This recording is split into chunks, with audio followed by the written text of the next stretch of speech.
I can feel it. It's like a sprint, running through every vein, clinging to every fiber, tunneling like its name was Maine.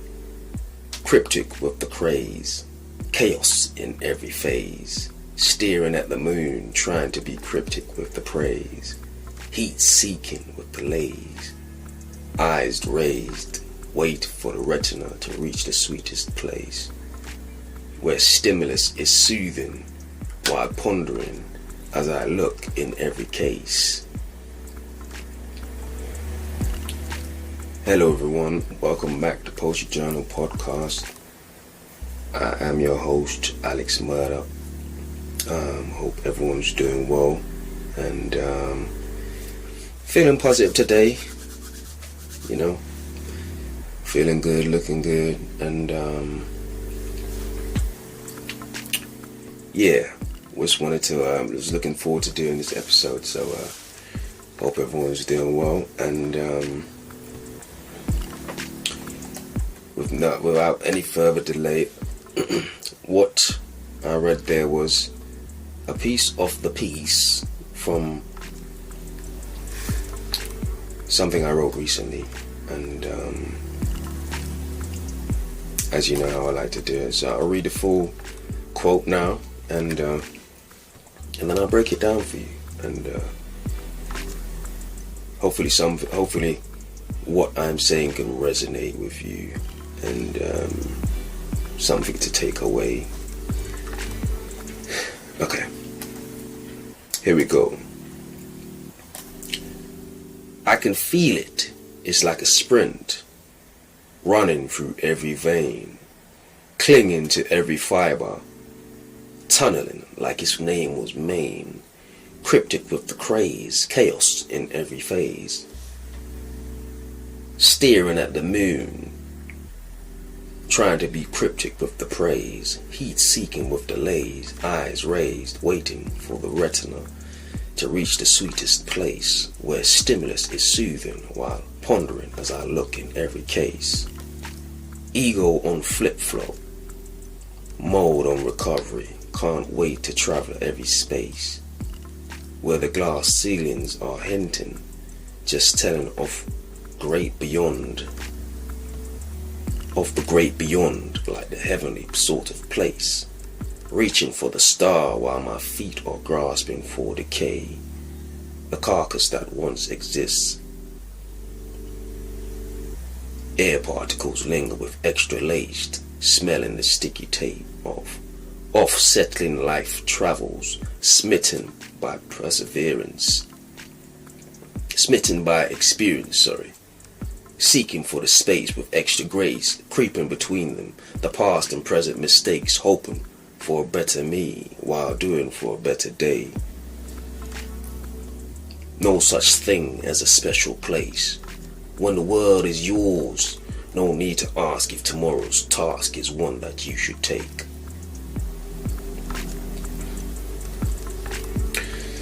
And so that was the whole piece I had today. Hopefully something, you already get a gist of where I'm going with this. But to begin, I would ask questions. As you know, I like to ask questions. What's your definition of tomorrow? In other words, what does tomorrow look like for you? You know, what emotions are evoked in a way when you think about, I mean, you could think small, like tomorrow, like I'm trying to do, or, you know, some people are a bit more warped and futuristic than me, so you might be thinking, what's next year? What's the next decade? You know, which is still relevant as well, but in this case, I like to start small. So I ask, what's tomorrow like for you? Something else. Are you doing your best? not just to master, but to grasp at every day. Almost to dominate every day, to make it almost yours. Almost like when you think about today or think about yesterday, it's almost like, yeah, that was my day, you know? Something in that sense. Again, food for thought. Where does your mind go to as my words resonate? Where do you go to? Like, what type of place or emotions do my words evoke? Is it something more positive, more excitement, or like mere accomplishment, you know? Or should I say big accomplishments, as in excitement, knowing that the road is great, you're doing well, and it's one that's worth taking. It's one that's been worthy. Like, you've made it worthy because the actions that you've taken. I think that's important. The first thing that comes to mind for me is the fact that every day matters. Time, well, in my mind, time is the greatest currency.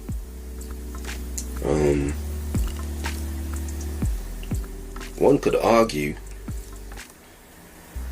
one of the greatest currency, but to me, it's pretty much the greatest thing we have at our disposal.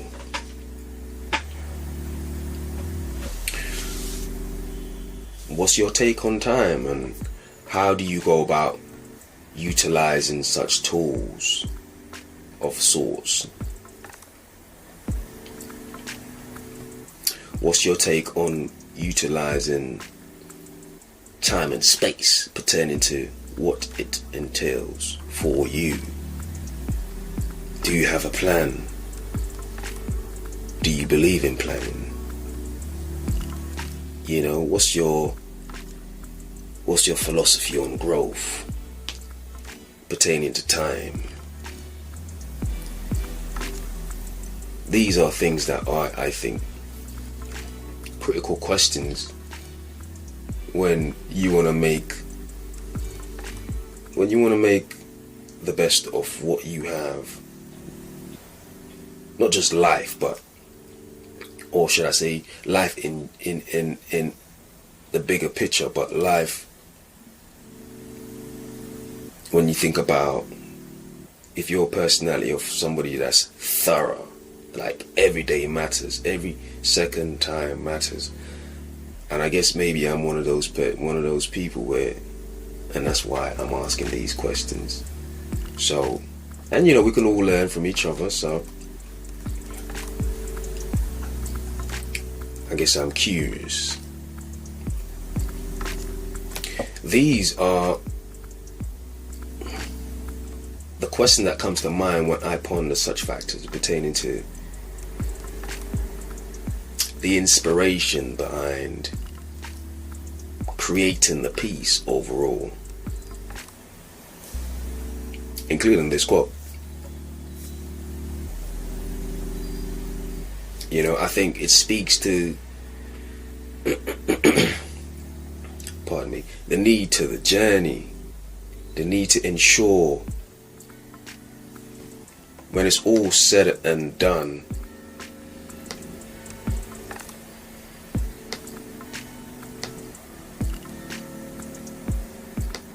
recording stopped. Yeah, it's trying to got distracted for a second there.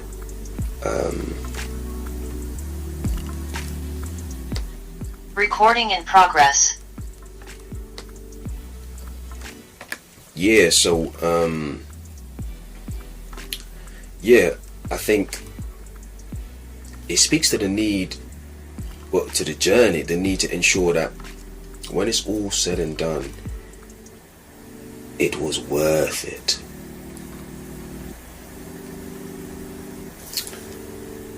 No regrets. You know, it's almost like, I think that's a big caveat to life. You know, it's a journey worth taking, as long as you don't have regrets. And I think it's fair to say in this day and life that we all pretty much live in a place where, even if there's degrees to it, in the sense of like, we all to an extent live in a place where we feel like, you know what, man, I could have done better this day, a critical day like today, or maybe yesteryear, something of that nature. But you know, there's also a place where you almost feel like I still have those feelings, or like I used to have those feelings, but I've kind of grown to a place where acceptance, and I can step away. It's almost like I've had closure, and I can step away from those thoughts now. And it put me in a place where, well, if you think about it, that's almost like a form of stepping towards another level in your journey, in a sense. You know, because who can argue with growth? And that's a form of growth, when you can kind of assimilate your regrets to the point where you can let it, you can accept it to the point where it's almost like you let it go, like it just is, and there's no issues with. It's not as if you're really living almost stuck. You're a slave to that moment in time. And I think we all, at least once or twice in our life, get to a place where we're stuck in this place because we just couldn't accept what it is or let it go. You know, I think that's important to kind of master, in a sense where you don't let that control you. What's your idea of a worthwhile journey? What warms the cauldron of your soul? I'm sorry to sound so almost medieval with it, but I say that to say there are many things for such a cause and effect to what I'm speaking.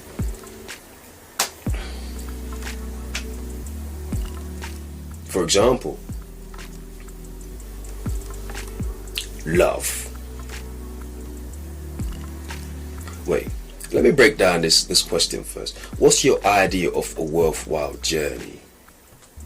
Or what warms the cauldron of your soul? Like I said, the medieval term. And I guess I'm asking, you know, there's the idea of living, the idea of having been on your journey. That's a very it's a very wide premise. And so I guess what I'm asking with this question is almost like, what's living to you? And I guess I'm sure I want to say these are examples in terms of like, some people live for love. Me, I think I live for my calling. Like, in my case, I believe my calling is what I do in terms of writing, create. And I've kind of created this slogan where it's almost like dream, imagine, express. And by the way, Dream, Imagine, Express, that's my network. It's almost like it's almost like so if you were to check on any bookstore and you order, because my book is available for sale in the UK and internationally, but it's available for sale under a specific company, which all goes back to me. But if you order it from the bookstores, they would come to me, and so that whole entity is Dream, Imagine, Express. And I always go back to Dream, Imagine, Express because I think that pretty much encapsulates when it comes to poetry and creating and writing and stuff like that. That's what I'm about. And accomplishments, so that's just me. And I think others are more concerned about maybe living in the purest sense of it, like going on adventures. I mean, we've all seen the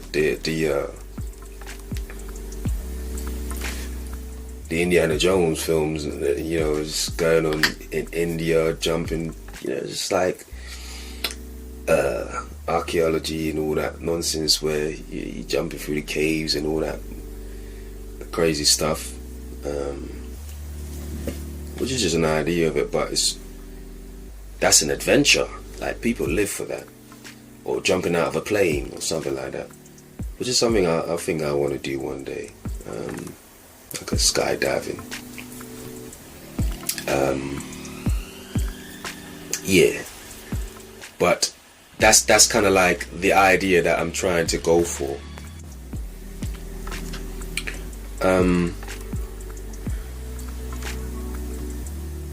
Then there's the flip of the coin where people are concerned with merely survival, and this is, I guess, like I said, there's levels to this, and so maybe you're the type of person that you're at this stage where you're simply concerned about survival,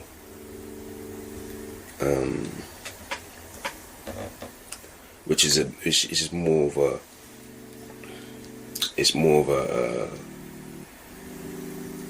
what's the word?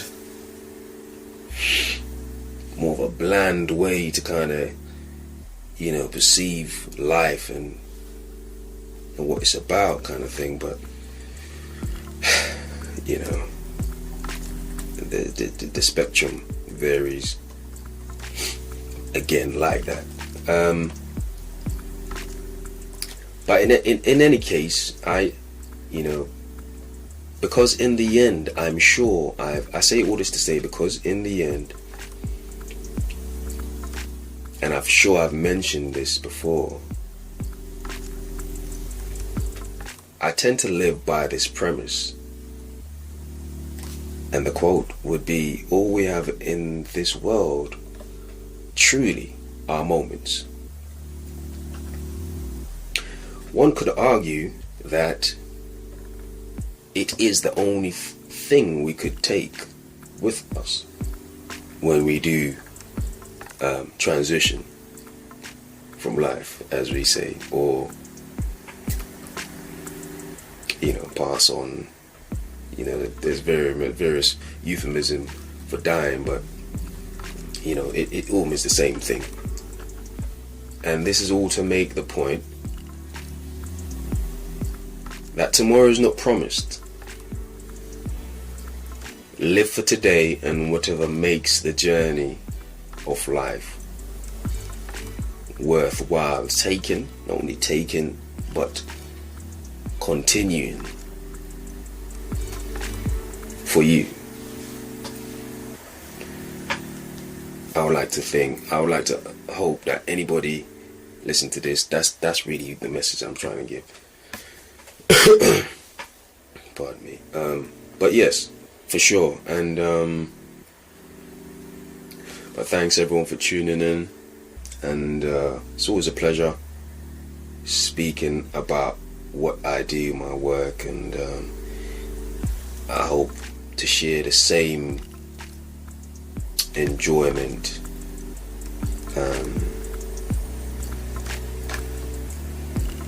well, as much as I enjoy giving it, you enjoy receiving. So thanks everyone for tuning in, and until next time on Poetry Journal Podcast.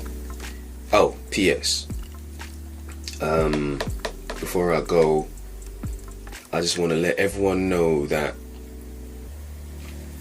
I have a short, it's a story, a fiction story.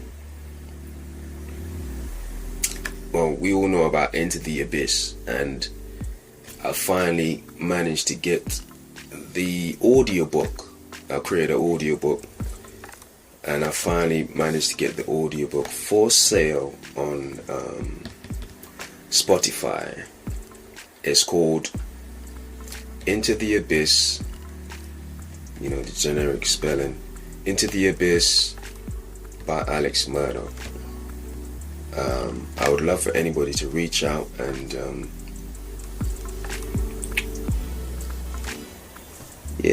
have a listen, support the machine, support what I'm trying to do, and of course Poetry Journal, Growing Pains out there, and all the various other things that I have going on Amazon. But Poetry Journal especially, you can order from any bookstore in the country if you're in the UK. So I must mention as well, one bookstore that I've always pretty much... 17 hours. That's my laptop. But that's one bookstore that I've always pretty much kept in touch with, is Burley Bookstore. If you're in London, Dalston, Burley Bookstore on Dalston Lane. I'm sure you're aware of that is. Shout out to them. They've always supported me with my work. And they have copies of my book already. So be sure to reach out. And but yes, otherwise, if you're in the US, if you're in Europe, there's different various markets. You can find Amazon delivery for where you are in the world. You should be able to purchase a book of mine. So would love your support and perhaps even feedback. Still on platforms, Poetry Journal on Instagram, PO3TRYJOURNAL, and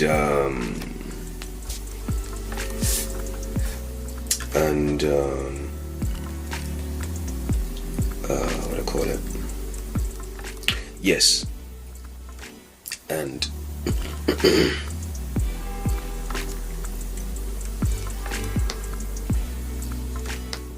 recordings. Yes, so Amazon, search for me, Alex Murdoch, and you can find wherever you're curious about. But let's not procrastinate any further. Thanks everyone for tuning in, and until next time, take care.